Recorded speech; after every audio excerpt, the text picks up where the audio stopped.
Muito bem, bem-vindo a todos. Temos agora o último módulo no qual destrinchamos esse ano toda a Segunda República grega, relacionada no período entre 24 e 36, 35, né? E hoje faremos a primeira parte sobre a restauração da monarquia helênica e a ascensão de Metaxás. Não falaremos de Metaxás hoje, ou seja, a nossa reunião e a discussão ela vai se concentrar no momento que antecede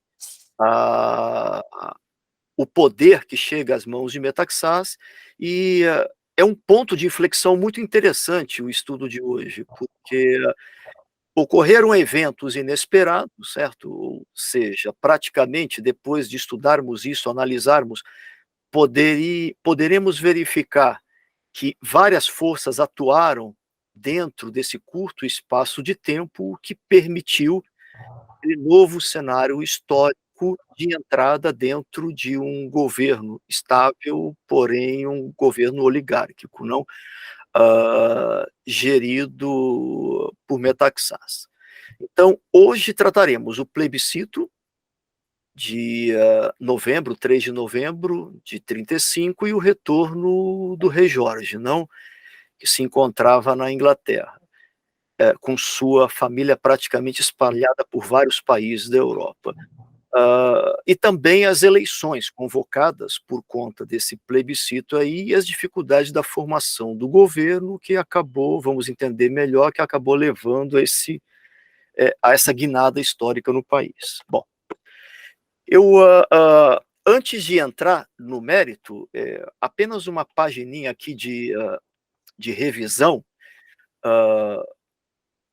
Entendemos que durante esse período da Segunda República, de 24 a 35, a Grécia ela só viu uma forte instabilidade política, e também financeira. Tudo que nós estudamos, ou seja, nós conseguimos analisar todos esses 4 pontos que estão ali, ou seja, dentro de 11 anos, tivemos 23 governos, uma ditadura e 13 golpes ou tentativas de golpes de estados, que se sucederam um atrás do outro.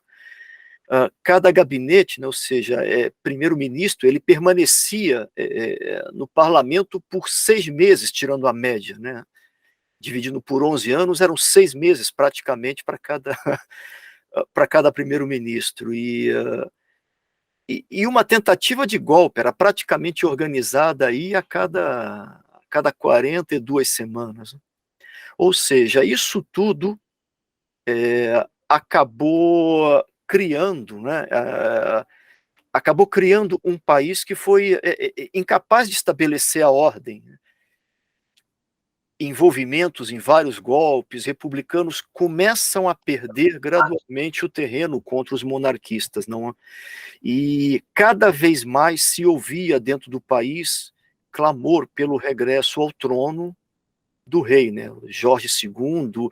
Até mesmo outro membro foi consultado dentro desse período aqui.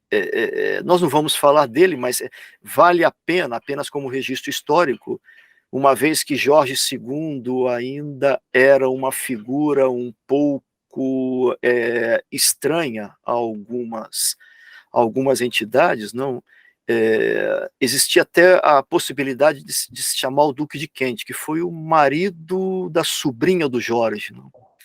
Era uma outra alternativa. Bom, indo agora direto e fazendo a ponte da nossa última reunião, do que foi apresentado pelo senhor Bozines, o Jorge Condilis, ele era um ex-venezelista, certo? E como ele vinha se decepcionando com a República, e isso trazia considerável anarquia e a Grécia, ele acabou derrubando o primeiro-ministro, o último primeiro-ministro, o Tsaldaris, e o próprio presidente da República, o Zaimes, em 10 de outubro de 35. E sobre a liderança dele mesmo, do próprio Condilis, a Assembleia, o parlamento, ele proclama a restauração da monarquia e nomeia Condilis sendo o regente político até o retorno de Jorge II ao poder. Então, ou seja, a questão da chamada para o retorno à monarquia, ela já aconteceu dentro do golpe que o Condilis aplicou. O ponto é que, uma vez que uma comitiva foi à Inglaterra avisar ao rei que o parlamento havia aberto o caminho para que a monarquia retornasse, o próprio rei Jorge manda uma mensagem ao governo dizendo que não, eu quero algo muito mais consistente, certo? Eu preciso de um referendo, e com um referendo nós podemos evitar uma série de questões políticas. Bom, baseado nisso, e principalmente na preocupação do Condilis legitimar a sua posição e o que ele acabou fazendo, ele também apoia a realização de um plebiscito e, como contrapartida, para a execução efetivamente do seu plano, ele pode também pressionar o rei agora a retornar a Atenas, né? Eu acho que dentro dessa questão histórica, não que o rei não quisesse voltar, mas certamente o rei na Inglaterra ele devia estar bem assessorado na questão da política internacional, ou seja, no contorno que acontecia na Europa e principalmente na política interna da Grécia. Bom, com relação à permanência do rei Jorge na Inglaterra, é importante aqui relembrar que ele havia se recusado a reconhecer o governo republicano, não é? E motivo pelo qual ele permanecia ainda cercado de outros parlamentares, não, e mantendo uma vida, não vou dizer política, mas social bastante influente. E ele caracterizava essa recusa principalmente como um produto da violência do governo revolucionário e também daquela questão da sua mágoa com relação ao exército, não? Lembrando que o seu tio o príncipe Andreas, ele havia inclusive sido condenado à morte, não? Ele escapou por pouco, por conta das decisões ali do exército, após o debacle de Esmirna. Bom, outro ponto também interessante aqui é que dentro dos registros que se encontram no Ministério das Relações Exteriores da Grécia, o Jorge II ele foi persuadido a recuperar o trono com a ajuda de conexões internacionais, principalmente da maçonaria, né? Isso é algo que, em termos de artefato histórico, é claro, maçonaria ela não gera artefato histórico, mas existe um registro dentro da inteligência grega no qual associava esse tipo de relação e por que os eventos se desencadearam dessa forma, como vamos ver. Um outro fato interessante a tratar dentro da questão do plebiscito, face ao que ocorreu no resultado, é que em seu relatório antes do plebiscito, né, praticamente um mês antes, 3 semanas antes do plebiscito ocorrer, o embaixador britânico em Atenas, né, o embaixador Waterloo, num relatório que ele sempre enviava ao parlamento britânico, ele havia dado o seguinte cenário em termos da possibilidade de resultado do plebiscito. Ele informava que um referendo honestamente conduzido não daria o resultado aos monarquistas, apesar de Tsaldaris ter se declarado a favor da monarquia nas últimas semanas, não? Ou seja, ele duvidava que mais de 40% dos eleitores votassem pelo sim do retorno à monarquia. Então, a sinalização que ele dava para o parlamento britânico é de que a monarquia não retornaria. Preocupado um pouco com essa situação, Condilis trabalhou de uma certa forma para que o plebiscito pudesse garantir o retorno da monarquia. Então ele havia, dentro das condições que ele havia imposto ao país, ou seja, o país estava sob plena lei marcial. Ele suspende a lei marcial uma semana antes do referendo, de modo que todo eleitor pudesse estar presente à votação, ou pelo menos que um número considerável de votos pudesse fazer jus ali à eleição do sim. A censura que impedia a publicação contra a monarquia, ela foi fortalecida, e também, poucos dias antes do referendo, são deslocados para Mykonos os principais defensores ali ou melhor, opositores, não, à monarquia, que era o Alexandros Papanastasiou e o Giorgos Papandreou, né, que foi praticamente o pai da Primeira República. Bom, o fato é que o resultado dessa tática, ela foi tão eficaz que dos 1.500, perdão, do 1.500.000 eleitores que compareceram às urnas, foi comprovado um excedente de 350 mil, ou seja, havia mais votos do que eleitores dentro dos registros que existiam nas zonas eleitorais, né? Eu vou fazer uso um pouco aqui ao invés de muitas imagens, de apenas umas filmagens que eu capturei do Cine Pathé, em que mostram coisas interessantes relacionadas a esse momento. Então existe um registro aqui do primeiro momento, ou seja, quando se abriram as votações. Eu tenho abaixo uma figura, isso aqui era o momento que iam ser abertas as votações, não? Então essa foi a primeira foto do plebiscito, tirada em Atenas. E eu tenho aqui, se vocês me permitirem, eu vou abrir, talvez ocorram alguns comerciais aqui, eu vou abrir aqui uma imagem. Opa, peço perdão pelo anúncio. Na edição ele será cortado.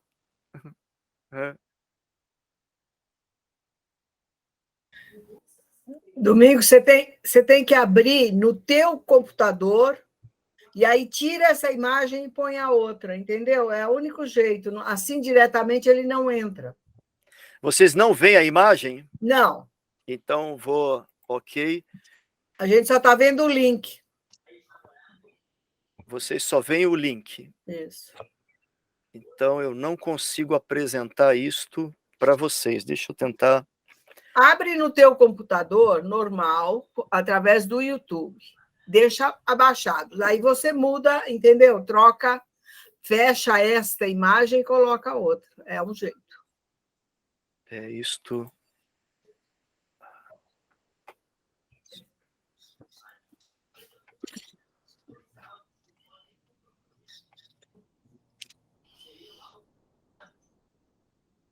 Isso. Uhum. Uhum.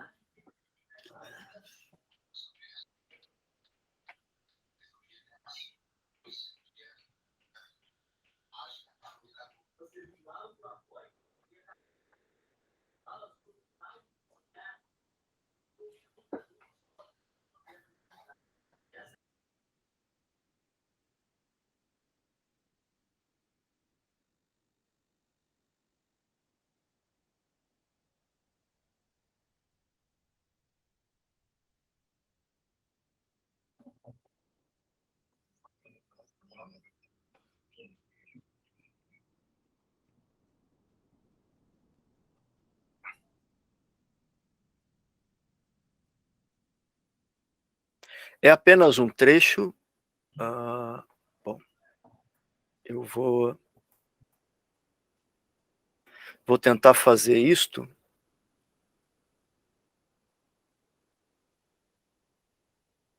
Muito bem. A apresentação voltou. E o que eu quis aproveitar para mostrar é que houve uma grande mobilização por parte do governo para que se chamasse efetivamente toda a população para que houvesse esse plebiscito de modo favorável, não? O que ocorre, como foi feito, além de toda aquela estratégia planejada pelo Condilis, ele ainda trabalhou de uma forma com a população grega para que houvesse uma certa empatia dentro da votação. Então, uma coisa interessante é que a votação era, você escolhia o que ia colocar dentro da urna, ou o bilhete azul ou o bilhete vermelho. O bilhete azul você era a favor da república reinante. O bilhete vermelho era uma república sem reino, né? A Vassilevtos Democratia, o qual ele acabou escolhendo. Reparem bem, república, uma coroa, e a república sem reino era o Fênix, não a figura do Fênix. Agora, uma coisa interessante é que dentro daquela época, ou seja, dentro daquele período, por isso temos que analisar sempre o que ocorria, qual era o sentimento da população. O vermelho estava muito associado a dois pontos, a duas imagens das quais o grego ele se distanciava. Uma era a questão da Turquia, principalmente os gregos do norte. A outra era a questão do comunismo, onde era muito forte, dentro deste período, a intenção das frentes não comunistas de efetivamente abocanharem uma maior quantidade de trabalhadores e principalmente dos desempregados dentro do país. E isto foi um fator preponderante do qual deu como resultado, né, esse resultado nós vamos discutir depois, em que daquele 1.500.000 votos, 1.492.000 votos foram para a República Reinante, e apenas 32.000 acabaram escolhendo uma república sem reino. Algo impressionante que a própria revista Time, dias depois, ela acabou fazendo uma matéria grande a respeito desse tema, e um ponto interessante dentro dessa matéria, ela relatou que um eleitor poderia colocar na urna um voto azul para George II e agradar ao general Jorge Condilis, ou alguém poderia dar uma cédula vermelha para a República e logo depois ser agredido, né? Ele tenta, dentro de uma frase, expressar efetivamente o que foi a condução desse plebiscito, né? Bom, embaixo eu consegui depois, em último momento, ter em um site, eu consegui obter exatamente como eram as cédulas que eram distribuídas para que você colocasse apenas uma na urna, não? E a questão é que a violação das regras eleitorais foi tão extensa que, num determinado momento da contagem dos votos, algumas autoridades pediram aos órgãos competentes que parassem de enviar os resultados eleitorais, pois o número de eleitores já havia sido preenchido, né? Então, era uma forma interessante de se contabilizar os votos aqui. Bom, momentos à parte, poucos dias depois, o gabinete militar ele já se preparava para poder tratar a questão do resultado das eleições, enquanto, efetivamente, do outro lado da Europa, a partir de Londres, o rei já vinha se preparando e amealhando a família para que ela pudesse retomar a sua posição em Atenas, não? Muito bem. Eu tenho uma outra, por conta da dificuldade, essa eu vou passar, ela é menor. Esse pedaço de filme mostra o rei se despedindo em Brindisi e embarcando no contratorpedeiro L da Grécia para poder depois desembarcar no porto de Pireá, aquele porto ao lado de Pireá, não? Então, é isso praticamente que essa imagem mostra. Nós temos outras, eu vou tirar melhor proveito das outras. E lembrando sempre que o rei Jorge, ele na Inglaterra, ele despachava ou ele conduzia os seus negócios hospedado num dos melhores hotéis de Londres, né, nesse Browns Hotel. Quando ele acabou abandonando Londres e chegando na Grécia em 25 de novembro. Então, do dia do resultado das eleições, né, que eu acho que foi entre o dia 3 e o dia 6, até a chegada do rei, ele levou praticamente mais de 2 semanas, digamos assim, tratando com a família ou tratando do seu retorno até a posse do reinado. Bom, chegando em Atenas, dias depois, se fez uma grande celebração, uma grande recepção dentro do Kalimármaro, né, do estádio Panathinaikó. Isso é bastante documentado, existem várias imagens, eu não vou explorar muito essas imagens, algo que se repetiu depois a futuro, logo depois na posse do Metaxás, ele repetiu em função até da grande projeção que essa comemoração reservou dentro do estádio, mas foi um retorno muito efusivo e bastante comemorado. Aqui sim eu gostaria de abrir mais uma vez, então eu vou entrar dentro dessa apresentação.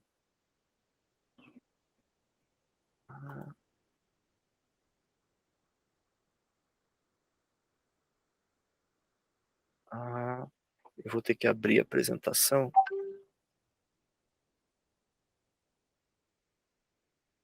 Só um minuto.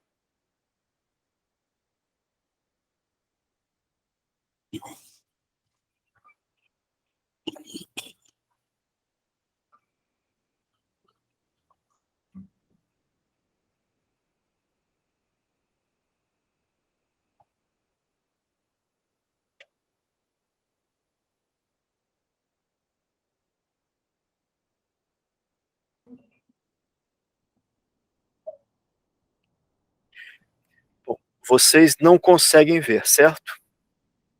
Eu agora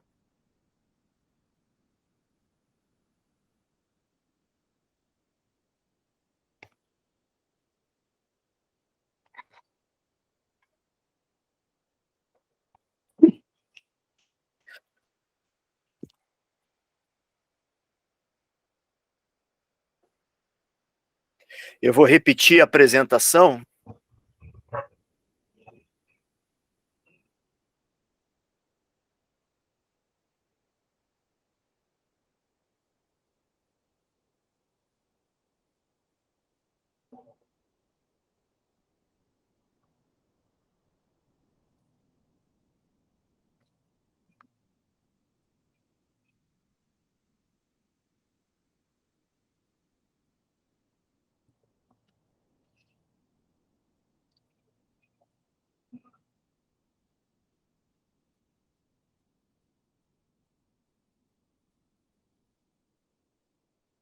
Ok.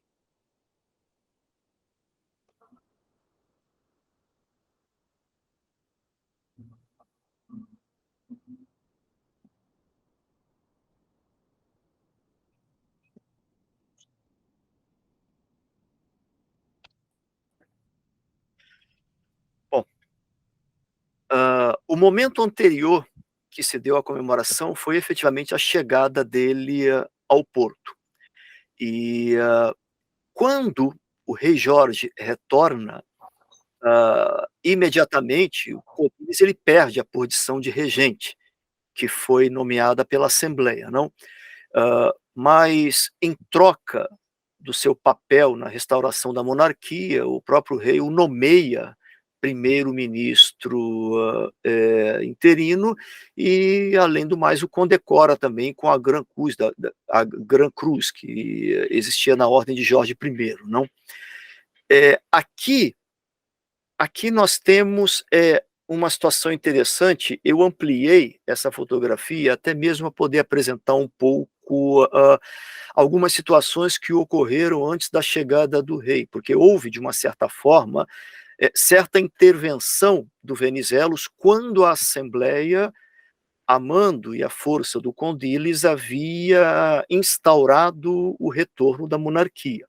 O que é interessante se ver nessa figura é que as condições de não se opor e de não atrapalhar o retorno à monarquia, o Partido Liberal e Venizelos havia antes entrado em contato com o rei Jorge e havia declarado que ele estaria, o partido, estaria insatisfeito se ele retornasse à Grécia, mantendo ainda aquelas interferências na Constituição, assim como tendo poderes no exército. O que é interessante nessa figura é que nós temos um Condilis como chefe de Estado, vestido como político, ou seja, ele era um general reformado, e temos o rei Jorge chegando à Grécia com um uniforme praticamente militar, não com condecorações militares. Então, existe uma certa dicotomia em cima do cenário no qual se tratou para que existisse um aceite e não uma grande oposição por conta dos venizelistas. Este aqui é um outro vídeo onde mostra o bote que recolheu o Georges do navio e desembarcou naquele porto perto de Pireá, não dentro do... Este aqui eu acho que vale a pena assistir. Eu vou... Um minuto. Vamos aqui ver se eu faço isso com mais agilidade.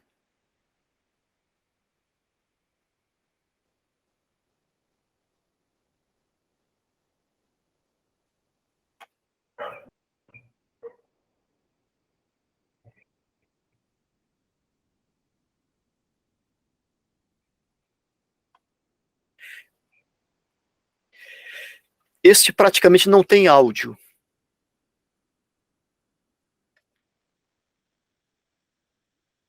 A chegada do rei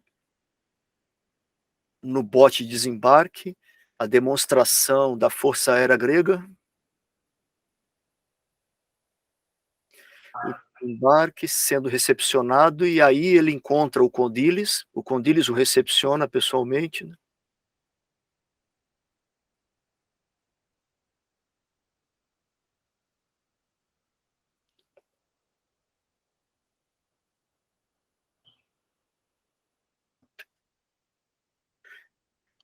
Uma grande organização fizeram para a chegada. Importante lembrar que foi um evento mundial, a retomada da monarquia na Grécia, né?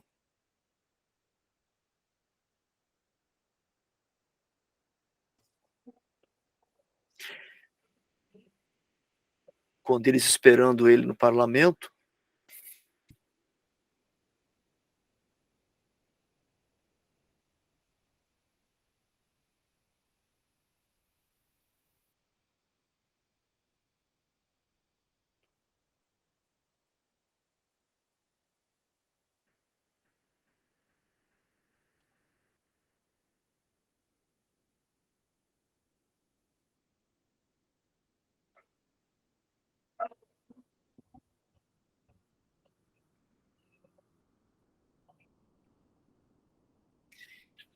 E o seu rápido discurso à população.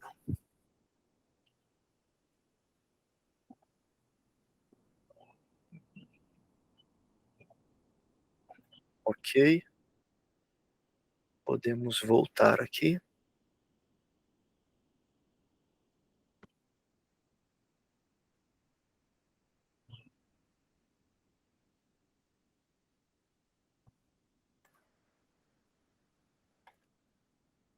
Muito bem. Retomamos. Alguns pontos de interesse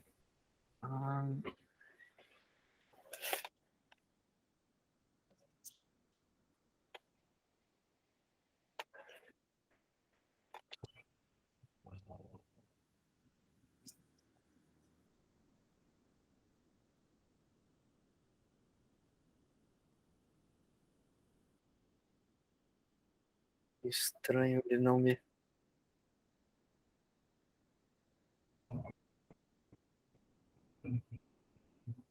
Ok. Alguns pontos de interesse dentro desse cenário, não? Que fazem lembrar algumas situações, é que Georges, quando chega, ele vem praticamente com algumas demandas da oposição. Então, ou seja, o rei Jorge, certamente, dentro de bastidores dos quais ele se preparou para o retorno à Grécia, ele tentou não provocar ou não aquecer a questão da polarização que existia na política grega. Isso efetivamente passaria a entrar em desencontro com o Codílis. Então, quando Jorge ele vem, ele deseja sim fazer uma limpeza no passado e ele acaba declarando uma anistia geral, ou a sua intenção, né, de declarar uma anistia geral para os oponentes políticos. O que ocorre é que Condilis ele foi dentro desse último período, ele foi um grande protagonista na questão do último golpe. E nós vimos, dentro das nossas reuniões passadas, o estrago que ocorreu na Grécia dentro desse período, depois da saída do Venizelos, não, até esse momento.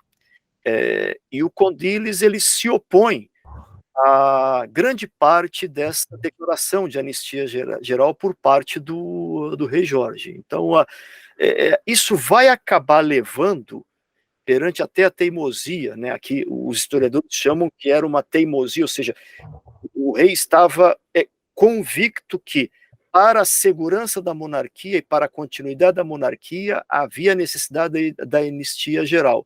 Então, por conta disso, o Condilis ele acaba apresentando a sua demissão semanas depois, 30 de novembro, né? E o rei ele tem que trazer para o lugar do Codilis ali um professor de direito, né, o Demerdiz. O Demerdiz vai ser uma figura agora importante dentro das conduções das eleições, né, e da programação das próximas eleições.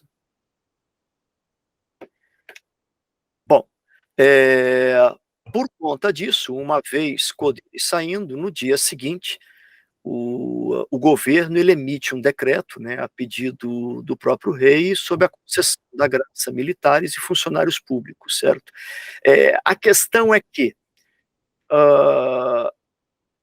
certamente, para ele não se distanciar do exército e para agradar o Codilis, ele excluiu a reintegração das fileiras do exército, ou seja, aquela quantidade grande de militares que foi descosturada, né, ou seja, que passou pelo xiloma, ou a perda das patentes, né, do exército, ela não foi reintegrada, o que desanimou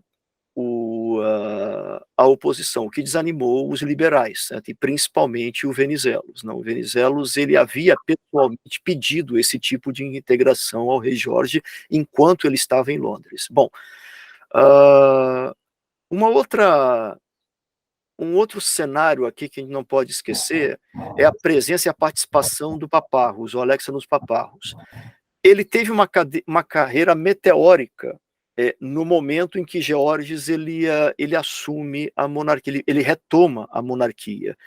Ele havia permanecido no Ministério de Assuntos Militares, não é, até a renúncia de Codilis, em 30 de novembro. Quando o Codilis sai, o Demerdiz ele assume o lugar do Demerdiz em 13 de dezembro de 35, e ele fica praticamente até quando a situação não se sustenta após eleições em 5 de março. Vamos entender isso aí um pouco mais à frente. E nessa época ele assume um posto muito importante, ele foi nomeado inspetor-geral do Exército. esse cargo, ele foi até 31 de julho, não? Mas isso porque depois ele passa a ser o chefe do Estado-Maior do Exército. Todos sabemos a importância de Paparros até na Segunda Guerra, não é o nosso escopo, não vamos entrar nisso, mas aqui é a semente onde praticamente foi plantada e a projeção do Paparros dentro da história da Grécia. Bom, caminhando para as eleições, não, uma vez que o rei ele resolve dar anistia e reformatar o parlamento, ele promove as eleições para o dia 26 de janeiro. Isso era esperado em todo o mundo, principalmente na Europa. Eu posso dizer, por vários pontos que eu andei lendo, que até mesmo a Alemanha nazista estava muito interessada no resultado dessas eleições, porque existia um contraponto no qual o Terceiro Reich havia tentando influenciar também o Jorge II para que uma parceria com o Metaxás pudesse transformar a Grécia também numa nação mais nacionalista, né? Mais voltada assim aos interesses alemães, e isso evidentemente foi muito promovido pela Alemanha por conta da grande relação comercial que vinha existindo a partir de 2, 3 anos atrás. Acho que desde 34, 33, a balança comercial grega, além de ser muito favorável à Grécia em relação à Alemanha, o maior parceiro comercial da Grécia nesse período era a Alemanha. Bom, o New York Times também, interessado em saber o que ia acontecer, os seus enviados, eles anunciavam, não, a seguinte notícia, não, uma votação bastante justa hoje na Grécia, né? E olha que em novembro, né, um mês atrás, tivemos aquele pleito, ou melhor, aquele plebiscito praticamente totalmente fraudado, não? E o New York Times ele colocava: votação justa é prometida hoje na Grécia. A eleição será a primeira desde a restauração da monarquia e o único problema para a eleição é a questão da segurança. Era o que a maioria dos jornais, eu coloquei o exemplo do New York Times, mas era o que a maioria dos jornais também veiculava no mundo, não? E aqui chega o resultado das eleições. Esperado ou não, isto confirmava totalmente o que foi o resultado do plebiscito para a restauração da monarquia. De volta à candidatura, o partido de Elefthérios Venizelos, ele acaba assumindo a liderança da votação com 37% dos votos, não? Diretamente conseguindo as 126 cadeiras, lembrando que ele foi alijado, o próprio partido não participou das eleições de 32, então ele ficou fora desse governo de 32 até 36, dali nasceu muito a semente da reconstituição da monarquia, e o partido que era do Tsaldaris, né, que era dominante, ele perdeu nada mais, nada menos que 183 cadeiras, ficando apenas com 22% dos votos. E nós temos ali os grandes protagonistas dessa questão monárquica, o Codilis e o Metaxás, que também lideravam, cada um deles, o seu partido.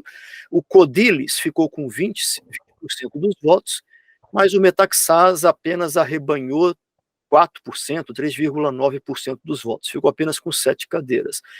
A novidade nessa questão foi agora a grande projeção do Partido Comunista, o KKY. Ele ficou com, até aí, não muita coisa nova, porque já se via uma projeção do Partido Comunista, um crescimento, por conta da insatisfação de muitos refugiados da Ásia Menor, não? Eles vinham reforçando uma esquerda mais radical no país, e isso vinha fortalecendo o Partido Comunista. A questão também do desemprego, os desempregados encontravam respostas à sua expectativa e esperança dentro do Partido Comunista, e o Partido Comunista, a partir dessa eleição, ele passa a ganhar um peso interessante. Uma vez que, nós vamos ver isso aqui na outra figura, uma vez que as facções, a facção venizelista e a facção anti-venizelista, por obra do destino, se equipararam em número de cadeiras. Os venizelistas ficaram com 142, os anti-venizelistas com 143, e o que sobrou foi o Partido Comunista, que buscava uma união com um dos dois, com 15 deputados. Ele seria o fiel da balança dentro de toda essa história, não? Eu ponho aqui ao lado do Elefthérios, embora o Partido Liberal era representado pelo Elefthérios Venizelos, o líder votado na bancada, o Venizelos não estava no país, não, ele havia se praticamente exilado, né, por conta da condenação que ele recebeu no mandato anterior, e o Temístocles Sofulis é quem acabou assumindo a posição do Venizelos nessa situação. Então, esse é um quadro interessante de se estudar, porque dentro deste cenário ele fica praticamente inviável uma monarquia que, mesmo cedendo parcialmente a anistia, tentando apagar o passado que existiu, desde antes da fundação do período, não, da Segunda República, esse quadro agora ele se torna extremamente delicado para um parlamento seguir. Não? Muito bem. E quais seriam as dificuldades para a formação desse governo adiante daquele quadro? Eu tentei resumir aqui mais ou menos, e eu acho que assim fica um pouco mais fácil para tratar. A eleição aqui ela acabou resolvendo problema nenhum na vida política, né? Ela, do contrário, ela paralisou a vida política na Grécia. Pior ainda, ela criou mais problemas que vamos ver a seguir.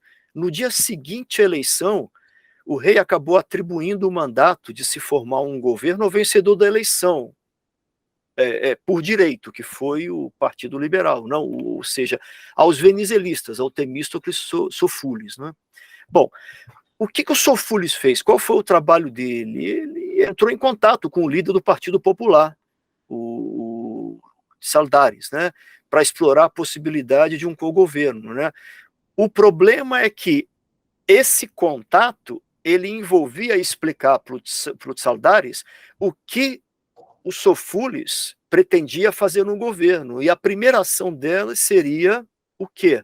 Seria dar anistia e reintegrar os oficiais do movimento de 35, ou seja, reintegrá-los ao exército, o que para o Saldares e principalmente para os outros membros não antivenizelistas, isto era inaceitável.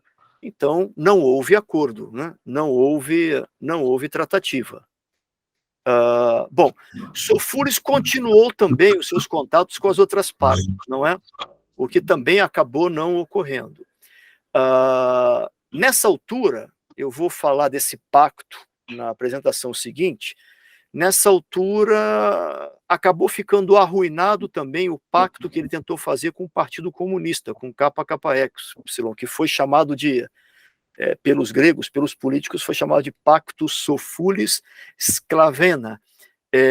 Sklavena, acho que era o nome do líder do KKY. Né?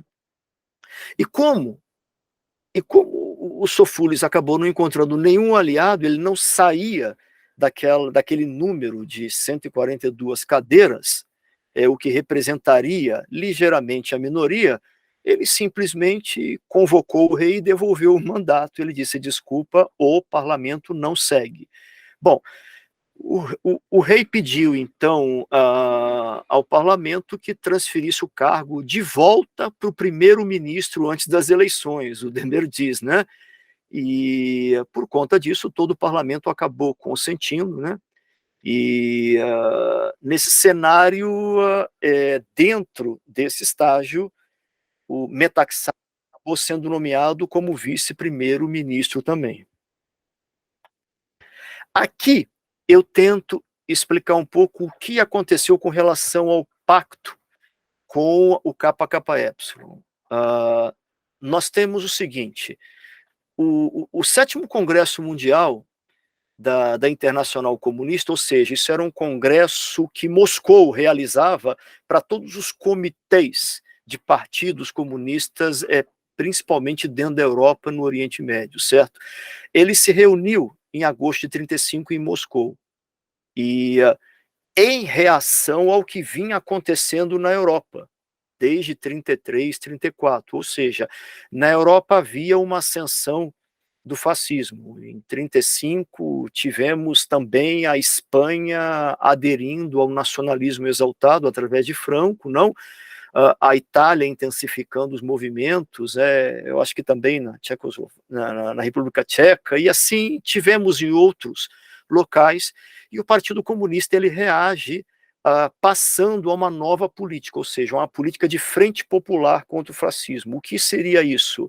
Era os partidos comunistas locais em cada país na Europa passassem a aceitar acordos com partidos de esquerda, para que eles se fortalecessem e oferecessem uma ampla resistência ao fascismo. E seguindo as ordens do Comintern, né, que era esse Congresso Mundial, o Partido Comunista ele se declarou a favor de uma frente popular para unir esses partidos de esquerda, e o próprio partido pediu uma aliança com os venezuelistas. Os venezuelistas, tomando proveito da oportunidade, aceitou essa aliança. Mas o que aconteceu depois, né? Bom, o fato é que durante aquela tempestuosa reunião para a eleição do presidente no parlamento, né, que foi datado em 6 de março, e apoiando a candidatura de Sofulis, o KKY, então, com compromisso de pacto, ele deu sequência a essa estratégia, porém, o Sofulis ele acabou sendo eleito presidente efetivo do parlamento, com os votos do Partido Comunista, só que a agenda comunista ela não casava com o Partido Liberal, e foi muito difícil o Sofulis dar sequência a essa agenda. Ele não pôde cumprir com as obrigações, e o que o Partido Comunista fez foi denunciar ao público esse acordo que acabou sendo feito com o Partido Liberal. Quando subiu à tona essa situação, entra Alexandros Paparros, que à época era chefe de inspeção geral do Exército, não é? E convoca o rei pedindo providência, certo? Porque o Exército não toleraria uma participação tão grande do Partido Comunista nessa situação. Bom, por fim, o Jorge II aí ele recorre, não? Então, ou seja, não foi apenas o fato do Sofulis ter devolvido a nomeação por falta de apoio, mas principalmente da denúncia, ou seja, do KKY ter denunciado que ele estava junto, estava exigindo que o Partido Liberal ele cumprisse com as intenções do Partido Comunista. Daí o Jorge II ele percebeu que teria que voltar à condição anterior com Demerdiz e colocar para apoiar, para dar mais segurança e fazer com que o Exército estivesse ao seu lado, envolver e fazer o Metaxás subir o primeiro degrau do poder, junto à proteção da monarquia, né? Eu vou parar por aqui, em função de a grande parte ter que ser desmembrada no que é o desdobramento da ascensão do Metaxás ao poder, e isso vai ficar para a parte 2 da nossa reunião.